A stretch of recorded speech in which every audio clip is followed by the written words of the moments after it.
મિત્રો, એક ગુજરાતી કહેવત છે ને કે માણસ માત્ર ભૂલને પાત્ર. ક્યારેક આર્થિક પરિસ્થિતિ એવી આંટો લઈ ગઈ હોય ત્યારે હારા માણસથી ન કરવાની ભૂલું થઈ જાય. જો કે ભૂલ થયા પછી એ ભૂલને સુધારી લેવી એ જ બાબત એક માનવીને મહાન બનાવે છે.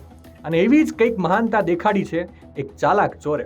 ચોક્કસથી સાંભળવામાં થોડુંક અજીબ લાગે કે ચોરને મહાનતાને ભવનું છેટું, આ બેને શું લેવા દેવા. પણ વાતમાં કંઈક એવું છે કે આંધ્રપ્રદેશના તિરુપતિમાં નાયડુપેટાના એક ખાનગી હોલમાં આયોજિત એક સગાઈ સમારંભ દરમિયાન એક ચોર ત્યાં હાજરી આપવા આવેલ દંપતીના દાગીના ચોરીને રફુચક્કર થઈ ગયો. હવે થાતા તો ચોરી થઈ ગઈ, પણ ચોરી કર્યા બાદ પોલીસ પકડથી રામ રમી જાય એ પહેલા જાણે ચોરના અંતરના રામ જાગી ગયા હોય એમ ચોરે આ ચોરી કર્યાના 20 દિવસ પછી આ દંપતીના સરનામે ચોરેલા દાગીના કુરિયર દ્વારા પરત કરી નાખ્યા. ચોરે ભલે ખાનદાની દેખાડી હોય, પણ આ ખાનદાની ચોરને મોંઘી પડશે એ નક્કી છે. કેમ કે પોલીસે દાગીનામાંથી આંગળીના નિશાન એકત્રિત કર્યા છે અને ચોરીમાં સામેલ વ્યક્તિની ઓળખ માટે તપાસનો ધમધમાટ શરૂ કરી મૂક્યો છે.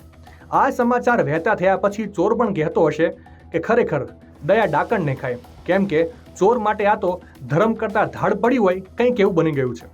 હાલ તો સ્થાનિક પોલીસે કેસ નોંધીને તપાસ શરૂ કરી છે અને ટૂંક સમયમાં શંકાસ્પદ વ્યક્તિની ધરપકડ કરવાનો દાવો પણ કર્યો છે. ત્યારે આ વિચિત્ર ઘટના અંગે તમારો શું અભિપ્રાય છે? કોમેન્ટ કરીને જરૂરથી જણાવજો.